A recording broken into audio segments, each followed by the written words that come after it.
안녕하세요. 별똥이 아빠입니다. 자, 오늘의 이야기는요. 아주 유명한 동화예요. 누구나 다 알죠? 근데 여기선 제목이 약간 다르네요. 안데르센의 미운 아기 오리입니다. 미운 오리 새끼라고 많이 알고 계시죠? 그 새끼라는 게 어감이 안 좋아서 이렇게 했나요?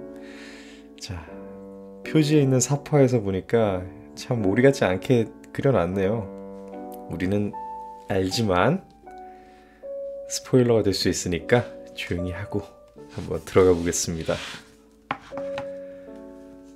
알을 깨고 나오는 작은 병아리가 잔뜩 그려져 있네요. 아주 귀여워요. 안데르센 다들 아시죠?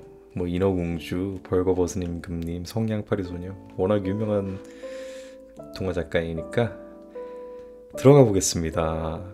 미운 아기 오리. 자, 등장인물들 나옵니다. 화려해요, 라인업이. 자, 백조, 물오리, 엄마오리, 아기오리. 다 새들입니다.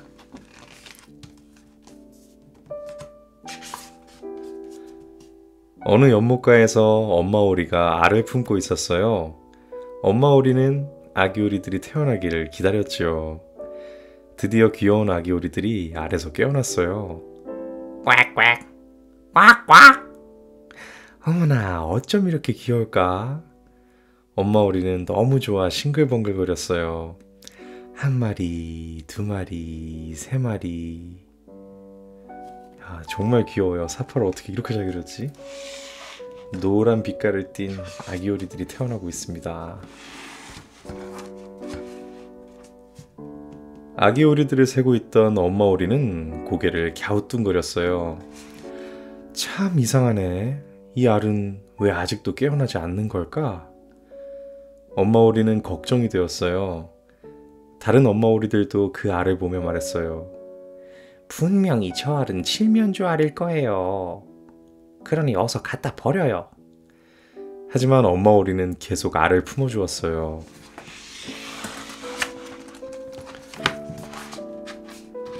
며칠 후 마지막 남은 알에서도 아기 오리가 태어났어요.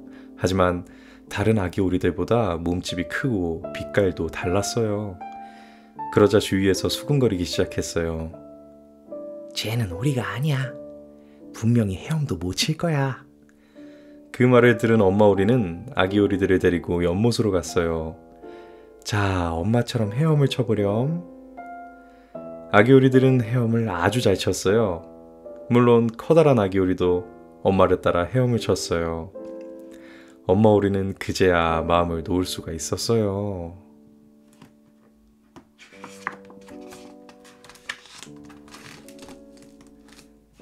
다른 오리 형제들은 막내 오리가 마음에 들지 않았어요. 자기들보다 몸집도 훨씬 크고 빛깔도 달랐으니까요. 형제 오리들은 막내 오리의 머리를 쪼아대며 화를 냈어요. 저리 가! 너같이 미운 오리가 내 동생이란 게 정말 싫어! 엄마 오리는 그런 형제 오리들을 야단쳤어요.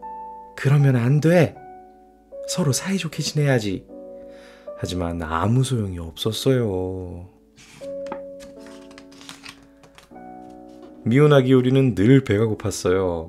다른 형제 오리들이 먹이를 모두 빼앗아 먹었거든요. 그 모습을 본 엄마 오리는 마음이 아팠어요. 차라리 멀리 가서 행복하게 살면 좋으련만. 그 말을 들은 미운 아기 오리는 너무 슬펐어요. 엄마도 나를 싫어하시는구나. 그래, 여기 떠나야겠어. 집을 나온 아기 오리는 한참을 걷다가 돌담 위에 앉은 아기 참새를 만났어요. 안녕, 난 아기 오리야. 하지만 아기 참새는 대꾸도 없이 휙 날아가 버렸어요. 아기 오리가 커다란 늪에 이르렀을 때 물오리들이 다가와 물었어요. 넌 누구니? 아기 오리예요. 뭐? 아기 오리라고? 말도 안 돼. 물오리들은 아기 오리를 놀려댔어요. 그때였어요. 탕탕탕. 커다란 총소리가 나더니 사냥개 한 마리가 킁킁거리며 다가왔어요. 사냥개는 아기 오리를 힐끗 쳐다보더니 바닥에 떨어진 물오리만 덥석 물고 가버렸어요. 내가 얼마나 못생겼으면 사냥개도 싫어서 그냥 가버릴까?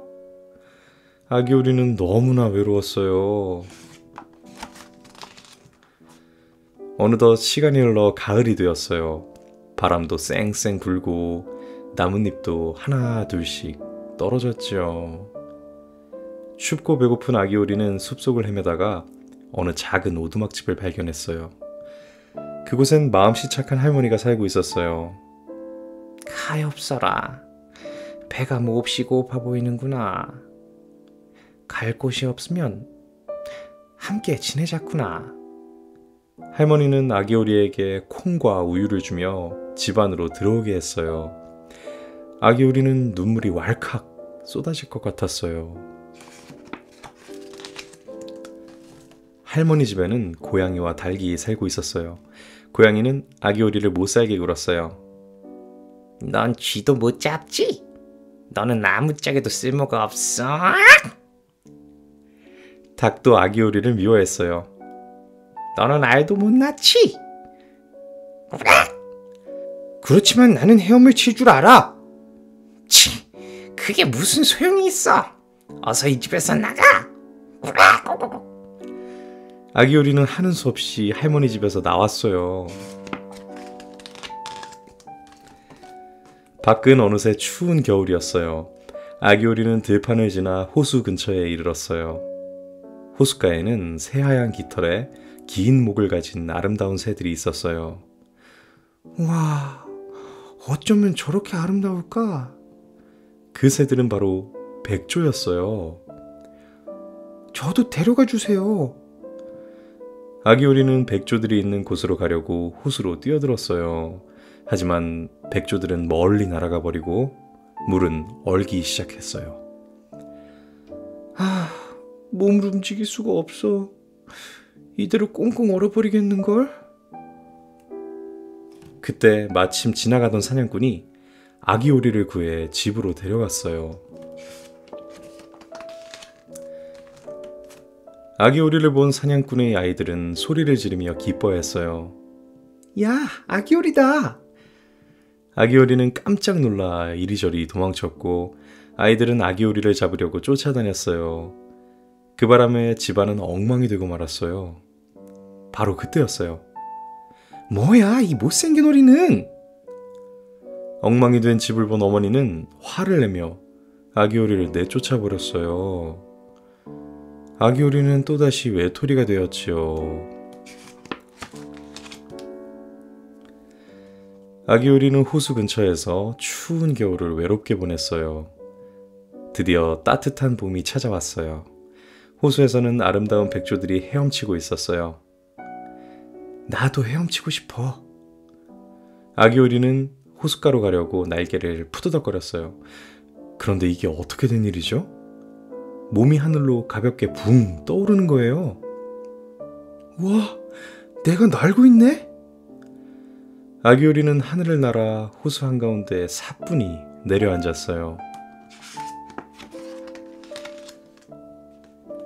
넌 처음 보는 아이네. 참 예쁘구나.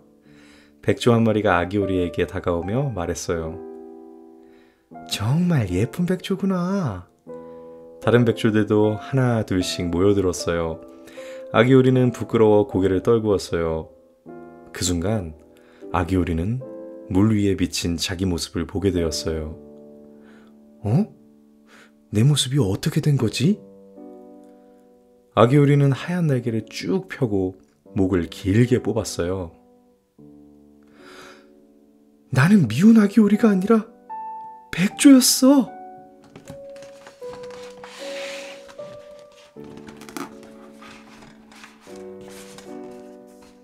아기 백조야, 참 아름답구나. 자, 우리와 함께 하늘을 힘껏 날아보자꾸나. 어른 백조가 다가와 말했어요. 함께 날자는 말을 들은 아기 백조는 너무 기뻤어요. 이제야 친구가 생긴 것 같았으니까요. 아기 백조는 날개를 쫙 펴고 하늘 높이 날았어요.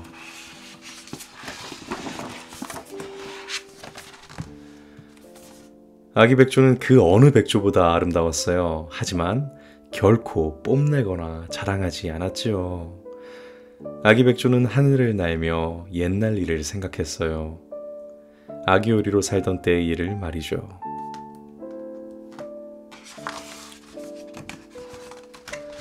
네, 이야기가 끝이 났습니다. 참 언제 읽어도 우리가 참 잘 안다고 생각을 하는 동화들은 막상 다시 한번 읽으면 제대로 알고 있지 못하다는 느낌을 받을 때가 많아요.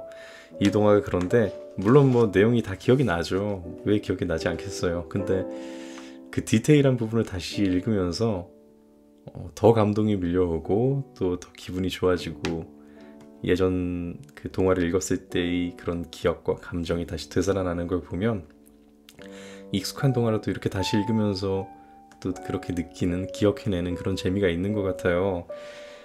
자, 아까 좀 재미있는 일이 좀 있었죠.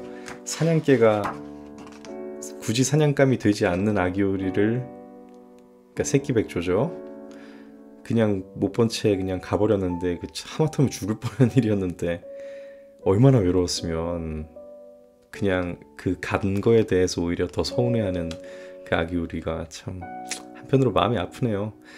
그리고 참고로 백조가 뭐 그런 얘기 했죠. 명언에서 특히 많이 얘기를 할 텐데 백조가 물 위에 이렇게 떠 있는 것은, 우아하게 떠 있을 수 있는 거는 물 속에서 쉼없이 오리발을 차기 때문이다, 뭐 헤엄을 치기 때문이다, 이런 얘기가 있는데 사실 팩트는 그렇지가 않죠. 그냥 가만히 있어도 잘 뜹니다. 원래 그냥 잘 떠요. 가만히 있어도 뜨고 심지어 떠서 잘 수도 있어요.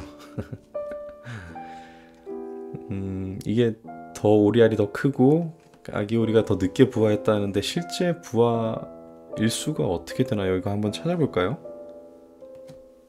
여보, 핸드폰 어디 있어요?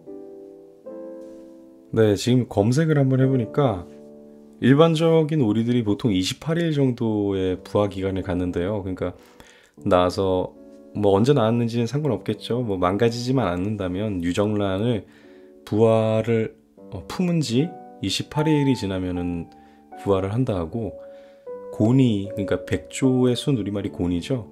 이 큰 고니의 경우에는, 동화에 나오는 그런 큰 고니의 경우에는 35일에서 42일까지도 걸린대요. 그러니까 한 일주일 정도 더 걸린 여기가 동화가 상당히 사실적이네요. 그래서 더 늦게 태어났고, 태어나자마자 덩치도 당연히 더 컸고, 덩치가 컸으니까 뭐 생태계에서는 어미가 주는 먹이를 받아먹을 확률도 더 높았겠죠. 사실 여기서는 뭐 형제들이 다 왕따를 시키면서 다 같이 몰려서 이렇게 쥐어받고 뭐 머리를 쪼고 괴롭혔다고 하는데, 탕란을 하는, 남의 둥지에다가 이제 알을 몰래 낳는 뻐꾸기의 경우 보면은 그 탕란을 통해서 태어난 새끼가 원래의 어미의 새보다 훨씬 크죠. 다른 새, 그 새 이름이 뭐였죠? 종달새인가요? 아무튼 그 새의 새끼보다 더 커서 다른 알을 다 몰아내고 오히려 어미의 먹이를 독차지하는, 그런데 뭐 너무 과학적으로 가면 또 동심을 잃은 어른의 그런 가슴 아픈 모습만 또 보이게 되니까, 자, 이 미운 아기오리를 보면서 느끼는 거는, 혹여라도 나중에 우리 별똥이가 뭐 어린이집이나 유치원 이렇게 아직 친구들이 정신적으로 성숙도가 많이 떨어지고 그래서 뭐 자기들끼리 편을 갈라서 좀 따돌린다거나, 네, 그래서 굉장히 속상할 때 그때 용기를 줄 수 있는 그런 이야기인 것 같아요. 네, 언젠가 나중에 이 시기를 지나고 나면은 너가 특이한 게 아니라 더 많은 잠재력과 더 특별함을 가지고 있었기 때문이란다, 더 멋진 모습이 될 거야, 이런 그런 위로를 해줄 수 있는, 네, 그런 동화인 것 같습니다. 물론 뭐 무탈하게 잘 지내길 바라겠지만 그거는 뭐 부모의 뜻대로 되는 건 아니니까요. 자, 아이뿐만이 아니죠. 우리 모두가 마찬가지입니다. 우리는 항상 과도기를 살고 언제나 성장기를 살고 있듯이 우리도 우리 스스로가 이렇게 용기를 잃고 그런 힘든 순간이 올 때 안데르센의 미운 아기오리처럼, 네, 용기를 가질 수 있는 그런 동화가 되는 것 같습니다. 여러분께도 그런 시간이 되기를 바랍니다. 자, 31번째 동화 안데르센의 미운 아기 오리였습니다.